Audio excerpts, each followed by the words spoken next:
Good morning. Assalamu alaikum. I'm sure by now you are full of statistics of Saudi Arabia. So we're not going to go into that. For me, it's personally a privilege and a pleasure for two things. Number one, to speak about the country where I started my life way back in 1978. And I almost feel like a Saudi.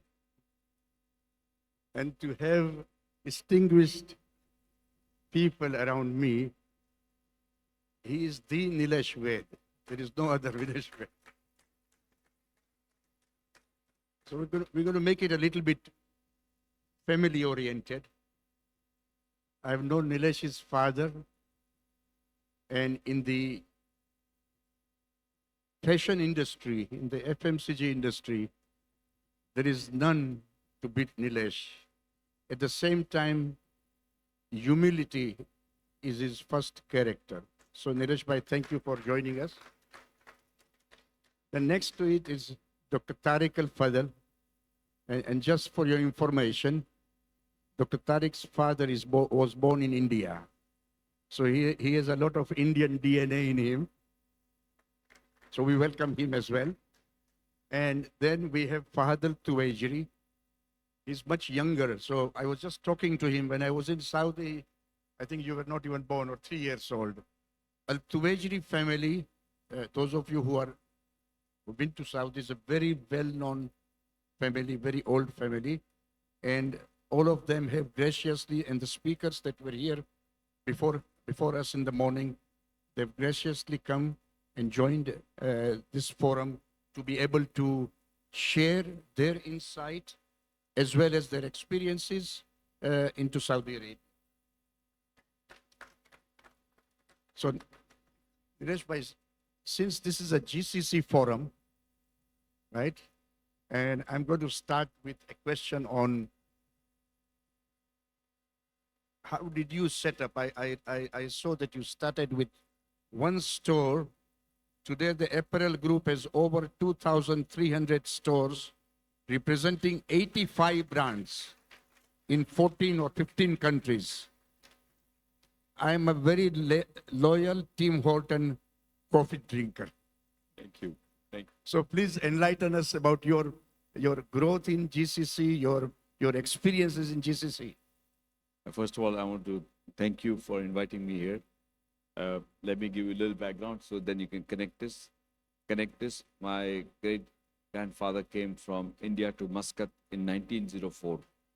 So we've been in this region for a very long time, right? And my father moved here in 77. I went to school in Dubai, and then I went to university in Boston, and I came back. When I look at the marketplace, I look at GCC without borders. I don't look at as one country only. I divide them after that and see how we can penetrate in those markets. Today, when I look at that market, our GDP is 2 trillion.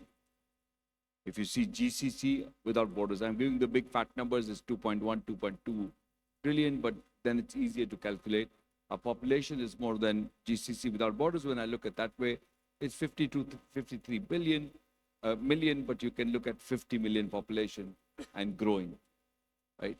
And each market in this is different, right? When you're sitting in California, and they tell me I'm in the Middle East, and I have to correct them, yes, I'm in the Middle East, but then I'm in GCC, and then I'm in Dubai, and then I'm in Riyadh.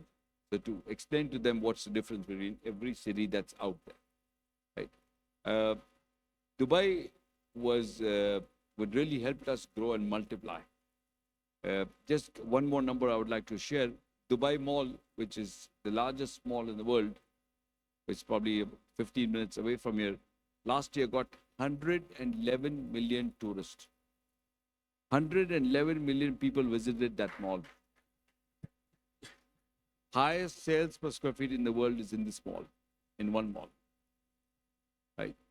So this really helped us grow. When tourists started coming into the region, right, Dubai gets about 17 million tourists a year, and Emirates Airlines, the They did a fantastic job connecting us to everywhere. And same thing with Saudi Arabia. Saudi Arabia gets a big religious tourism in Saudi, during the Hajj, and in Makkah, Medina. We have stores in those Makkah and Medina, and they do fantastic. So we were lucky to be in the right place. We got pushed, and we got the tailwinds behind us. Really helped us grow. And the other thing that really helped us grow, you'll be surprised when I say this, is I need crisis to grow. So I need crisis to grow because I was a small player. I was not getting real estate. Locations in the malls was difficult. 2001 happened, 9/11 happened. I got in fast. 2008 crisis happened. We moved fast, right? 2020 during COVID times, we got more location. We grew more than what we did before that. So this year we'll open about 300 stores. So when Trump is saying that we have tariffs coming in, I'm waiting. Give me a crisis because I want to grow.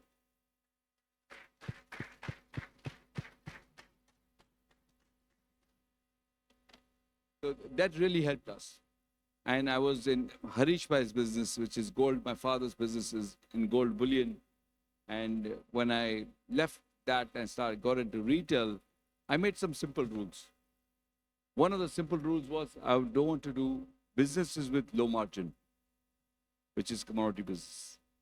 Second rule I made was, because I didn't have enough capital, that I don't want to give credit. So I was left with only retail, right? There was no other option to do cash business, right? That really helped me to grow my business, to be focused on what we're going to be, what we're going to do. And I keep telling my people, every religion is good. Just stick to one. Don't change religion by the day. In the morning, you're something else. In the evening, you're doing something else. So focusing on the business that we grew, which is retail, really helped us grow. Right? There was nothing else to do, just retail. And the shopping malls came up. So we got the platform. In Saudi, where there's a huge mall coming up called Avenue Mall. We're going to be in that mall. We have 700 stores in Saudi Arabia. We have close to 700 stores here in UAE. And we are growing still. And I keep telling my people, give me growth. Where do I see growth from? If I don't see growth, what do you want me to do? So we have to grow. And that's the same way we looked at India. So we looked at oil-based businesses. We are depending too much on oil. He says we need some non-oil-based countries or economies. So we had no other choice but to go to India. So today we have 300 stores in India, and we are now just signed with Carrefour. We're taking Carrefour to India, right? So these really help. But we also work very closely with the governments in Saudi, the governments in UAE, the governments in Oman, or even in Qatar. All of them work very closely with business community. In Dubai, Sheikh Mohammed invites us for the strategy meeting. It is not a strategy meeting in a hotel. Sometimes it is in his private yacht. Sometimes it's at the beach palace. And then the D33, which is Vision 33 in Dubai, Dubai 33, 2033 vision, came from that strategy meeting. So every city that you see in the region or country that you see in the region has a clear strategy. A lot of times I ask companies, what's your strategy? And they don't have a strategy, right? We here have strategies, and that's one. Two, in UAE, we have a minister of AI. When he became minister of AI, he was 27 years old. Minister Olama is 20. When he became AI minister, was 27. We have a minister of youth, 22-year-old lady, 22-year-old girl is a minister of youth. I said, who knows better than a 22-year-old? We have a minister of happiness. When they asked me, are you happy in the city?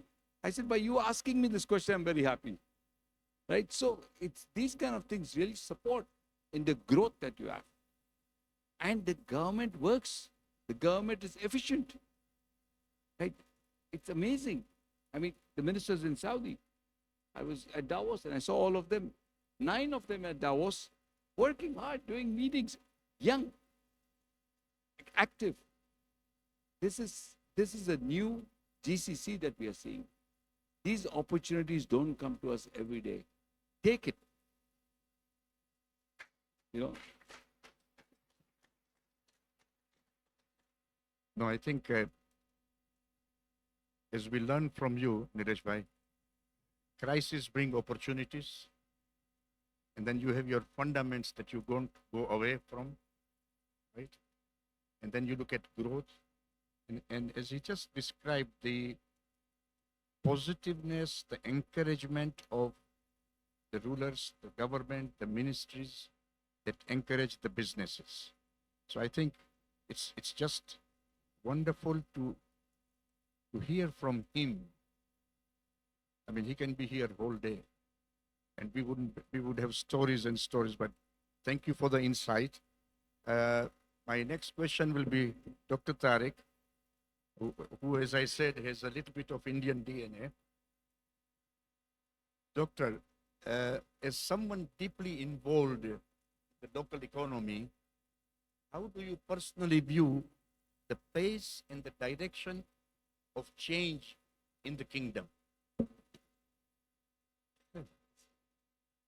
It is so fast. We cannot keep up with it. Okay. Only the young generation can. The good thing is that it is being run by the young generation, so that they can fulfill their dreams. If you want to compare the face of the country from the 1980s, you know, at the height of the oil income, and when there was a lot of investment on the infrastructure, and you notice what has transformed since 2016 until now, I have never seen such a fast transformation anywhere that I have been to. I don't want to say anywhere in the world, but that I've been to. Fast and quick. Today, when people talk about Vision 2030, it's no longer a long-term vision.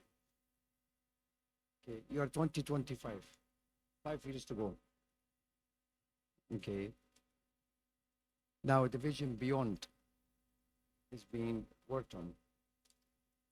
I think the social transformation has been the biggest change that drove everything. Okay. The attitude of the people towards not only work, but everything in life has completely changed. A lot of people come and tell me that they're so happy when they land in the airport in Saudi, how quick their immigration goes and how the ladies process you so fast. Well, we all know that ladies are far much more efficient than men and much more dedicated to their work.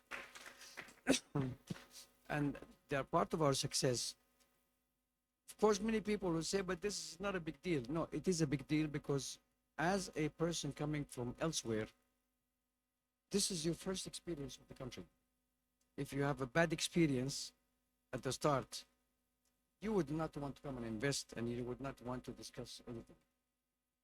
But the pace is so fast everywhere, unlocking all the potentials. I mean, we have seen such a fast movement in the IT sector, the communication sector, moving within, I say, starting from 2017 until now, from totally bureaucratic government to paperless. In fact, government does not want you to come. Okay? You can do everything from your home. You can set up your own company. You can amend your own company. You can set up your articles. The only time where you have to show up at a government office is when you sign the articles of your own company because they require an original signature. Okay? So a process that used to take you 6 months and 8 months, you can finish it now in no time. Okay? This facilitates working inside the environment.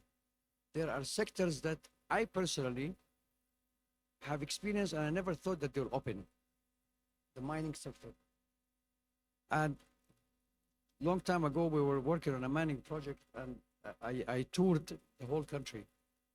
You know, as Saudis, we would know more about UK and France than actually Saudi Arabia. Okay? Because we don't go out of our cities. We leave our cities only to travel abroad. We don't explore the country. So I went on an exploration of the whole country, and my conclusion was that Saudi Arabia has more mining wealth than the oil that it has. Okay. It is far much more sustainable than oil. I mean, if you would have told somebody 10 years ago, uranium in Saudi, no way. Now we're signing with the US to set up the nuclear power plants using uranium explored, refined, enriched in the country. And like this, many elements on the ground, okay? The mining sector will be the biggest, I think, boom, because it's not only the mining side and getting the material out, it's the industries that get built down the road, all the way to the finished product. We do not like exporting raw materials. We would rather have all of this converted inside the country, add value to it, and export the finished product. So if you see investments, for example, in the, let's say, in the military sector, okay, it starts still from mining, but you're transforming and you're creating an industry that is using all of these products. I never in my whole life thought that tourism would be an industry in Saudi. Okay, because there was no need. You know, forget about being a conservative society, but actually it was not needed. We really didn't look for it as a source of income. We had the religious tourism. Believe it or not, we don't make much money out of it. Huh? Okay. Other countries make more money because the money spent is mainly spent on tickets, fees at the home country, and the whole thing. Okay, only a bit of spending on hotels. But now we're telling people come and explore from the north and the south. I am finding out more about the country today from the eyes of the tourists that are coming in. The artifacts that are being found 8,000 and 9,000 years ago, it's even older than the Egyptian artifacts. It shows you that the land is rich. But where is the investment behind it to show that? Okay. The entertainment industry, Ms. Manal Sulaiman is responsible in the sports side. You cannot imagine how much money is being poured behind the sports. And I think probably in a year or two, they'll start the cricket in Saudi. Okay. In cooperation with India.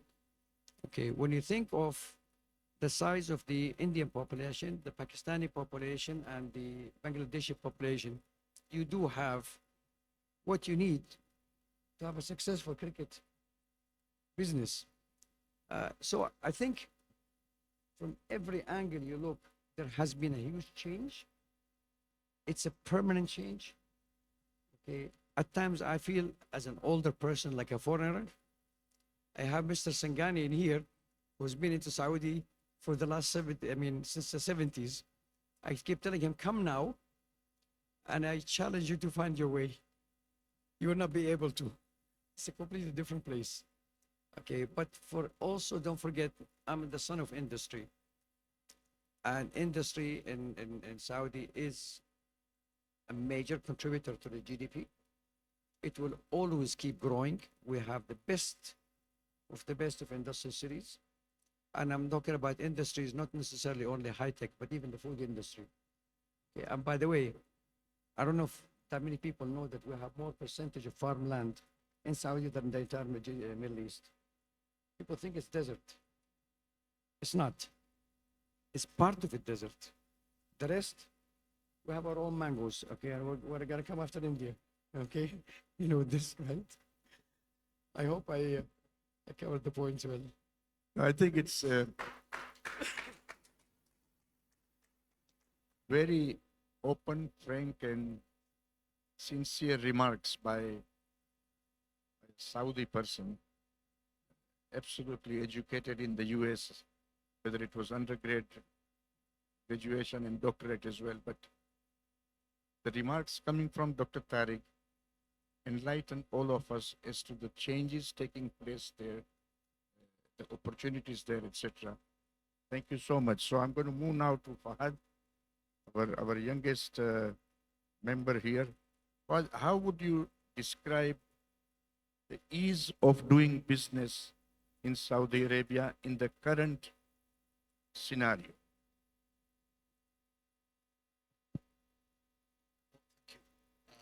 Well, it is significantly improved in recent years to various reforms aimed to fostering, more business-friendly environment in Saudi Arabia. Government have streamlined all the processes for setting up new companies, reducing cost and time for forming companies and joint ventures. Additionally, part of 2030 vision is to enhance infrastructure, digital services, to make easy for local and foreign companies to set up their operations in Saudi Arabia. So today there is a lot of KPIs from government to form companies in a very short period, granting the licensing in a very systematic manner. So everything is clear and streamlined. So things really compared to previous years have dramatically changed and improved. So this is the current situation. Since it was a very short answer, let me add one more question, how do local businesses view foreign investment? Do they view them as competition, collaboration, or both? Frankly speaking, business always, local business consider foreign investment, let's say, view it as both competition and collaboration, opportunity for collaboration. While some companies, local companies, consider foreign companies might dominate some certain sectors in the market, but still local businesses consider, foreign companies and foreign investment as a chance and access to new technologies, expertise, and capital. So still a lot of business and local businesses consider it as opportunity to form joint ventures and build, new shapes and synergy, extend more synergy with foreign companies. So I believe both are considered, but more is that it's a chance of collaboration. It's a chance of collaboration and access to new technologies and expertise as well. Great. So it's both competition and collaboration. I hope more of collaboration, right? So we are going to be short of time. So one quick question to all our panelists. We would not like to encroach on the 11:30, the second phase of the session here. Nilesh, by most people here are originally from Gujarat, having moved to different parts of the world. One piece of advice, if somebody has a flourishing business in other parts of the world, what would be your advice if they wanted to start in the GCC? I think, first of all, if you are, my big challenge always is when I go into countries, some countries in Africa, is currency risk. We're pegged to the dollar, so there's no currency risk. Until last year in UAE, there was no corporate tax. Right now, we still have 9%, and there's no personal tax. Number three, the ease of doing business in the region is amazing.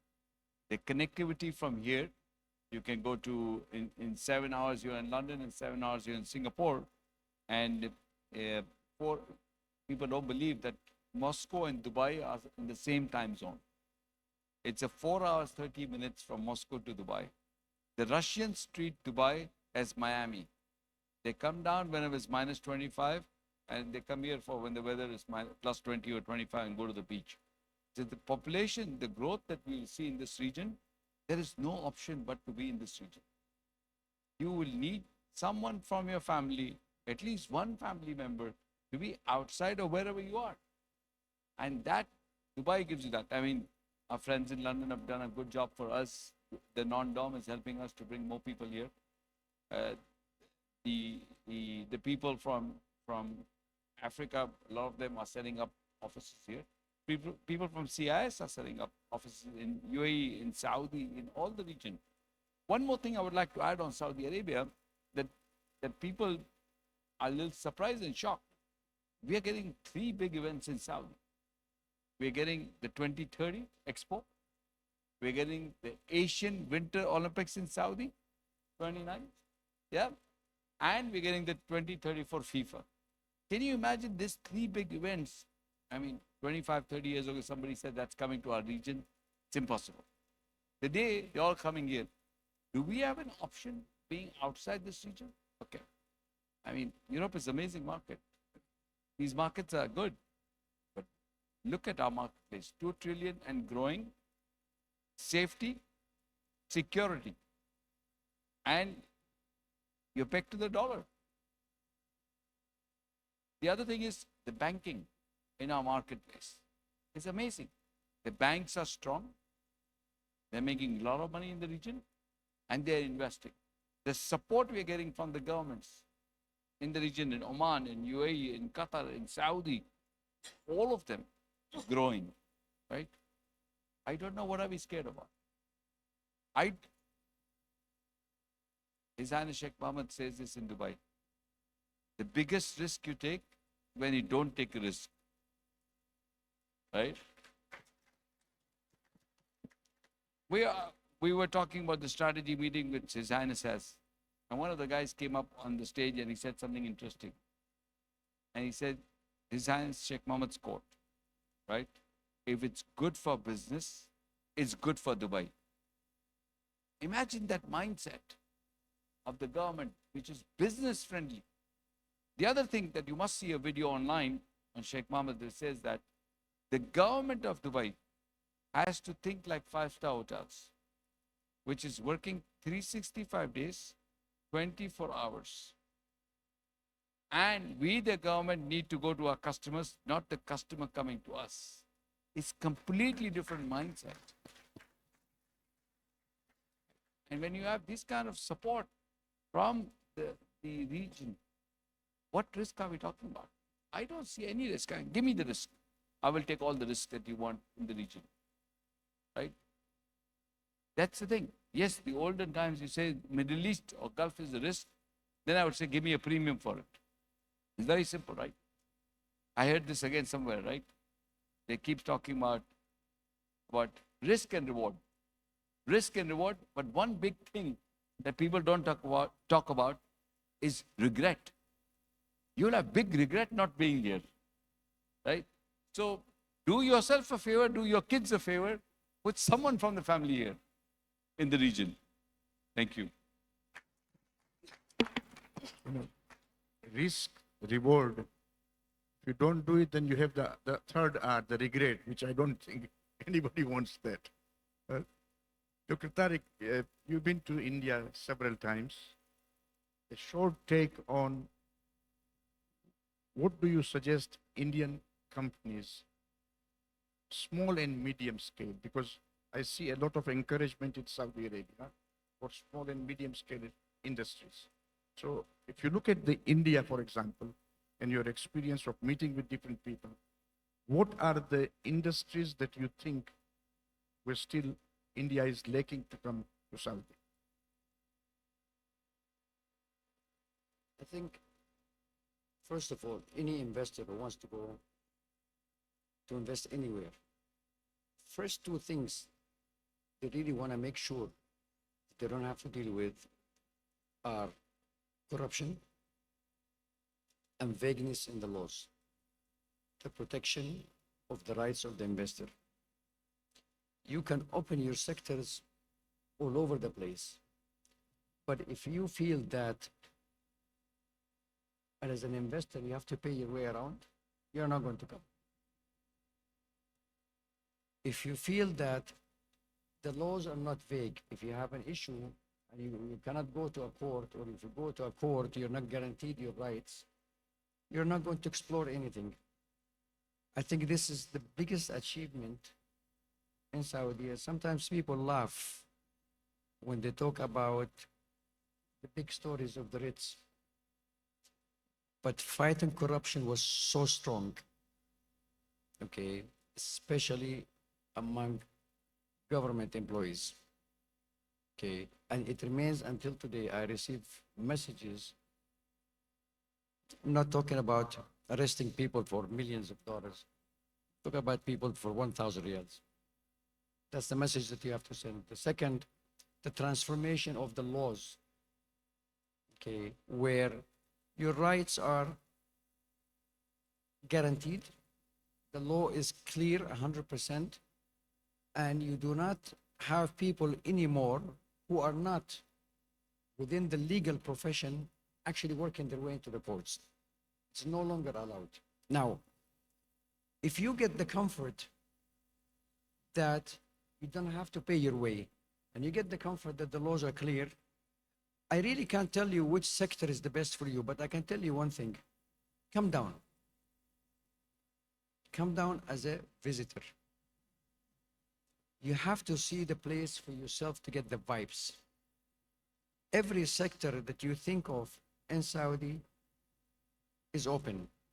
I think the main restrictions come only in the trading sector for obvious reasons. But you have to look at Lulu supermarkets, how they're doing. They're doing fantastic. So retail to a certain size, it is open.